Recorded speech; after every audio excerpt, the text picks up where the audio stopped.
मेरे प्यारे बच्चों, आज मैं आपके लिए सूरदास के पद लेके आई हूँ। और आज की जो मेरी क्लास है वो 10th क्लास के बच्चों के लिए है। और बच्चे ध्यान से देखिए।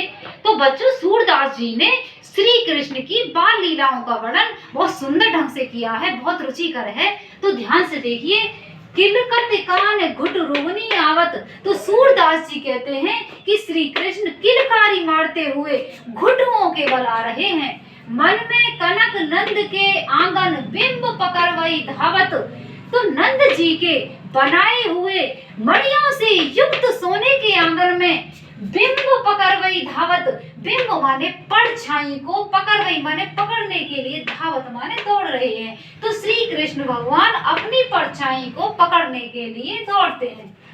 कवौ निरख हरि आपौ छाय को कर सो पकड़न चाहत। हरि माने श्री कृष्ण, आपौ माने अपनी, छाय माने परछाई को, निरख माने देखकर। श्री कृष्ण कभी अपनी परछाई को देख करके कर सो पकड़न चाहत। कर माने हाथ से उसे पकड़ना चाहते हैं।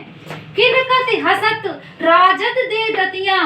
सूरदास जी कहते हैं कि श्री कृष्ण जब किलकारी मारते हैं तो उनके के आगे के जो दो दांत हैं पुन पुन के ही अवगाहत, और उन्हें बार बार दिखलाते हैं। और जब बार बार दिखाई देते हैं तो बहुत सुशोभित लग रहे हैं।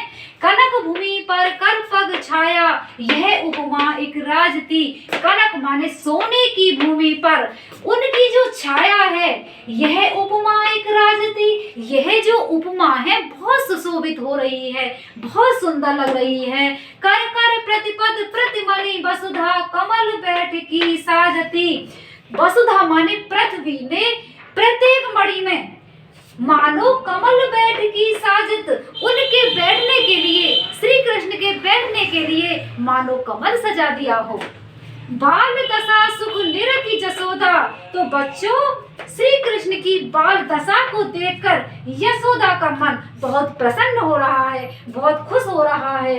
पुन पुन नंद बुलावती, और बार बार नंद बाबा को बुलाती हैं। तो बच्चों, आपको पता है कि नंद बाबा कौन है? नंद बाबा श्री कृष्ण के पिताजी हैं।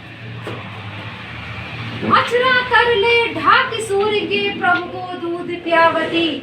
माता यशोदा आंचल में ढक करके सूर्य के स्वामी को बड़े प्यार से, बड़े दुलार से दूध पिलावती हैं। तो बच्चों, मैं आपसे यह उम्मीद करती हूँ कि आपको यह पद बहुत अच्छे से समझ में आया होगा। तो बच्चों, हम फिर मिलते हैं आपसे एक नई वीडियो के साथ।